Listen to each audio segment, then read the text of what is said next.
প্রধানমন্ত্রী আবাস যোজনার বাড়ির 11 লক্ষ উপভোক্তার নাম ফাইনাল লিস্টে ওঠার পরেও অধীর আগ্রহে বসে রয়েছে উপভোক্তারা। এখনো পর্যন্ত ব্যাংক অ্যাকাউন্টে এসে পৌঁছয়নি আবাস যোজনার বাড়ির টাকা।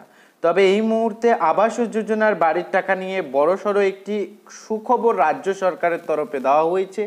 আবাসের টাকা দিতে নয়া পোর্টাল তৈরি করছে রাজ্য। তাহলে কি এবারে মিলতে চলেছে অধীর আগ্রহে বসে থাকা আবাস যোজনা ঘর প্রাপক 11 লক্ষ বাড়ির উপভোক্তাদের টাকা ব্যাংক অ্যাকাউন্টে? এ নিয়ে যে পোর্টাল তৈরি হচ্ছে, কি কারণে পোর্টাল তৈরি হচ্ছে, এই আবাস যোজনার বাড়ির টাকা দেওয়া নিয়ে আপনারা জানেন অনেক জলগোলা রয়েছে, একাধিক অভিযোগ রয়েছে। এর সত্ত্বেও রাজ্য সরকারের তরফে ঘোষণা করা হচ্ছে যে এই টাকা দেওয়া হবে। তো এই নিয়ে কিন্তু এবারে তড়িঘড়ি ব্যবস্থা শুরু হয়ে গিয়েছে। সরাসরি অন স্ক্রিনে দেখতে পাচ্ছেন আবাসের টাকা দিতে এবার কিন্তু নয়া পোর্টাল তৈরি হচ্ছে। তো নতুন পোর্টালে কাদের কাদের নাম কিভাবে যুক্ত করা হবে, যারা যারা এখনো পর্যন্ত লিস্টে নাম ওঠেনি তারাও কি এই পোর্টালে নাম তোলাতে পারবেন কিনা, এ নিয়ে কি আপডেট দেওয়া হয়েছে রাজ্য সরকারের তরফে, কি এমন নতুন পদক্ষেপ নেওয়া হলো, এ টু জেড আলোচনা আজকে এই ভিডিওর মাধ্যমে করে দেব। ভিডিওটি প্রথম থেকে শুরু করে শেষ পর্যন্ত দেখবেন। চ্যানেলে আমাদের নতুন দর্শক হয়ে থাকলে অবশ্যই চ্যানেলটিকে সাবস্ক্রাইব করে রাখবেন। আর দৈনিক এই চ্যানেলে আপনারা লাইভ ভিডিও কিন্তু পেয়ে যাচ্ছেন। দৈনিক কিন্তু মুখ্যমন্ত্রী মমতা বন্দ্যোপাধ্যায় যে সমস্ত জায়গায় সভামঞ্চ করতেছেন এবং কি কি বার্তা দিতেছেন সে সমস্ত বিষয় কিন্তু লাইভ হচ্ছে। আপনারা কিন্তু প্রতিদিন লাইভ পেয়ে যাবেন। আপনারা লাইভ সেকশনটি ফলো করবেন প্রতিদিন বিকেল 2টো থেকে 3টের মধ্যে। তো যাই হোক, এই মুহূর্তে যে আপডেট রয়েছে সেই আপডেট একটু ডিটেলস জেনে নেওয়া যাক। সরাসরি অন স্ক্রিনে দেখতে পাচ্ছেন এই আপডেটে লেখা রয়েছে, কেন্দ্র টাকা না দিলে আবাস যোজনার 11 লক্ষ উপভোক্তার বাড়ি তৈরির টাকা দেবে নবান্ন। বাজেটে একথাই জানিয়েছিল রাজ্য। 100 দিনের কাজের পাশাপাশি আবাস যোজনায়ও বাংলার প্রতি কেন্দ্রের বাঞ্ছনা। লোকসভা নির্বাচনে বিজেপির বিরুদ্ধে তৃণমূলের প্রচারের অন্যতম হাতিয়ার। যেমনটা মুখ্যমন্ত্রী মমতা বন্দ্যোপাধ্যায় বর্তমানে যে নির্বাচনীয় সভামঞ্চগুলি করতেছেন সেই প্রত্যেকটি সভামঞ্চ থেকে তিনি কিন্তু পরিষ্কারভাবে ঘোষণা করতেছেন যে আবাস যোজনার বাড়ির টাকা উপভোক্তাদের ব্যাংক অ্যাকাউন্টে সরাসরি পৌঁছে দিবেন রাজ্য সরকারের তরফে। যেমনটা 100 দিনের কাজ প্রকল্পের টাকা রাজ্য সরকারের তরফে প্রত্যেক উপভোক্তা বঞ্চিত উপভোক্তাদের ব্যাংক অ্যাকাউন্টে পাঠিয়ে দেওয়া হয়েছিল, ঠিক তেমনভাবে আবাস যোজনার বাড়ির 11 লক্ষ উপভোক্তার টাকা রাজ্য সরকারের তরফে মিটিয়ে দেওয়া হবে। লেখা রয়েছে, প্রতিটি নির্বাচনীয় সভায় আবাস যোজনা নিয়ে ঝড় তুলছেন তৃণমূল সুপ্রিম মমতা বন্দ্যোপাধ্যায়, যেটা আপনাদের বললাম। একই সঙ্গে মানুষের কাছে পৌঁছে দিচ্ছে বাড়ি তৈরির গ্যারান্টি। নির্বাচন মিটলে এই প্রতিশ্রুতি পূরণের কাজ শুরু করতে এখন থেকে কোমর বাঁধতে শুরু করছে প্রশাসন। তৈরি রাখা হচ্ছে একটি পৃথক পোর্টাল বা ওয়েবসাইট। এই পোর্টালের মাধ্যমে বঞ্চিত আবাস উপভোক্তাদের বাড়ি তৈরির টাকা দেবে রাজ্য।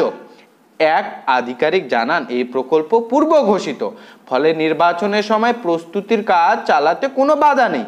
এখন পোর্টাল থেকে শুরু করে অন্যান্য প্রয়োজনীয় পরিকাঠামো তৈরি কাজ সেরে রাখা হচ্ছে।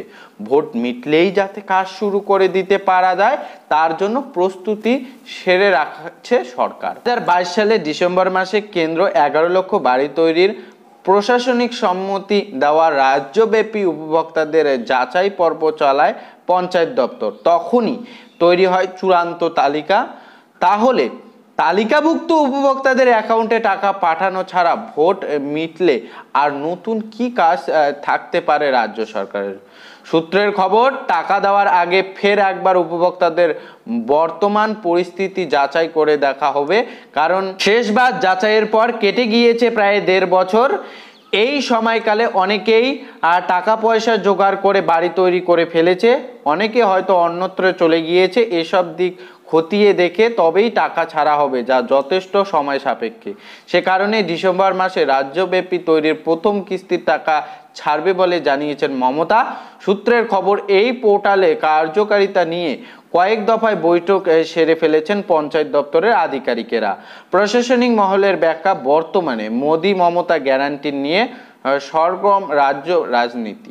সেক্ষেত্রে আবাসের টাকা দেওয়ার জন্য রাজ্যের প্রশাসনের এই তৎপরতা যথেষ্ট গুরুত্বপূর্ণ। এদিকে কর্মশ্রী প্রকল্পের অধীনে অর্থাৎ 100 দিনের কাজ প্রকল্পের অধীনে প্রয়োজনে 60 দিনের কাজ দেওয়া হবে বলে জানিয়েছেন মমতা। যেটা 100 দিনের কাজের বদলে এবারে 60 দিন কাজ দিবে, যা প্রকল্পের নাম দেওয়া হয়েছে কর্মশ্রী। আগে থেকেই চালু ছিল এই প্রকল্পের পোর্টাল, এবার তাতে উঠে আসা তথ্যের ভিত্তিতে পর্যালোচনার কাজ চলছে দপ্তরের আধিকারিকেরা।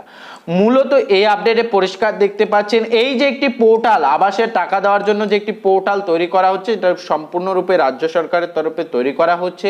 ভোট মিটলেই কার্যকলাপ শুরু হবে। কি কি কার্যকলাপ শুরু হবে? যাদের যাদের নাম ছিল এই 11 লক্ষ বাড়ির মধ্যে, তাদের আবারও কিন্তু পুনরায় যাচাই করা হবে, বাড়ি বাড়ি কিন্তু ভেরিফিকেশন করা হবে, দেখা হবে সে প্রাপ্য উপভোক্তা কিনা। যে বিষয়গুলি এখানে উঠে আসতেছে যে অনেকেই কিন্তু 1 বছর হয়ে গেল যাচাই করা, অর্থাৎ ভেরিফিকেশন করা, এরই মধ্যে অনেকেই পাকা বাড়ি করে নিয়েছেন বা অনেকেই অন্যত্রে বা অন্য দেশে চলে গিয়েছেন বা এক জায়গা থেকে অন্য জায়গায় চলে গিয়েছেন। সেই সমস্ত বিষয় খতিয়ে দেখার পর কিন্তু টাকা ছাড়া হবে, এমনটাই কিন্তু ঘোষণা।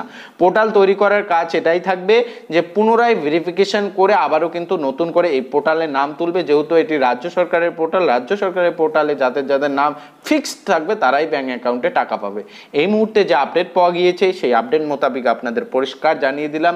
এই বিষয়টি নিয়ে আপনার কি মতামত অবশ্যই কমেন্ট বক্সে জানিয়ে দিবেন। আপনি কোন জেলা থেকে এই ভিডিওটি দেখতেছেন অবশ্যই কমেন্টে জানিয়ে দিবেন। আপনি কি এই 11 লক্ষ উপভোক্তার মধ্যে আপনার নাম আছে কিনা সেটাও কমেন্ট বক্সে জানাতে ভুলবেন না। ভালো থাকবেন, সুস্থ থাকবেন, দেখা হচ্ছে খুব শীঘ্র আরো একটি নতুন ভিডিওর সঙ্গে। চ্যানেলটিকে সাবস্ক্রাইব করে বেল আইকনটি প্রেস করে রাখবেন।